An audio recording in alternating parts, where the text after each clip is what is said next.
Në orët e fundit të ditës së djeshme, para se të hynte në fuqi vendimi për shtrejtim të derivateve mbi 14%, kolona të shtuara u vërejtën në përpika të karburantit të cilat e kishin të limituar sa litra të marrin.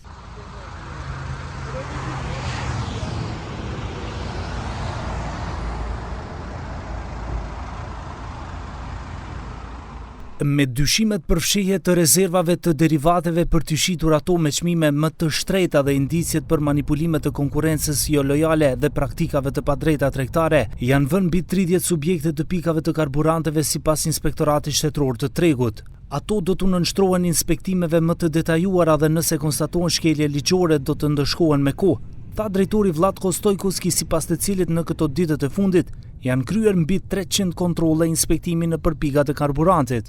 Изминатите 3-4 дена инспекторите от Държавният пазарен инспекторат константно бяха на терен.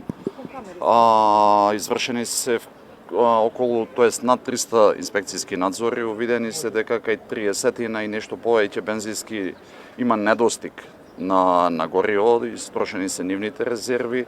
Би сакал тука да истакнам дека има и неколку бензински каде што е продолжен инспекcijskиот надзор.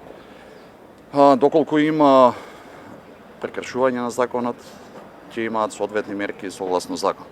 Ndërkohë, kryeministri Mickovski tha se mungesa e derivateve nëpër zonat kufitare u shkaktua nga shtetasit fqinj që mbushnin naftë, pasi që në vendet e tyre çmimet ishin shtrejtuar më herët, por sipas vëzhgimeve të mediave dhe reagimeve të qytetarëve, reduktimet të derivateve ka pasur edhe në zonat qendrore të vendit, ku pikat e karburantit kanë dhënë jo më shumë se 1000 denar për automjet. Во дел од пограничните општини и посебно бензинските пумпи во пограничните општини се создава притисок од соседството, бидејќи голем број од граѓаните од соседството доаѓаат да точат дизел гориво посебно.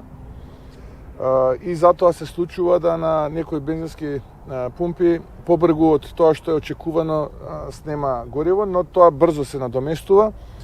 Државниот пазарен инспекторат е континуирано на терен, нема прекини во снабдувањето.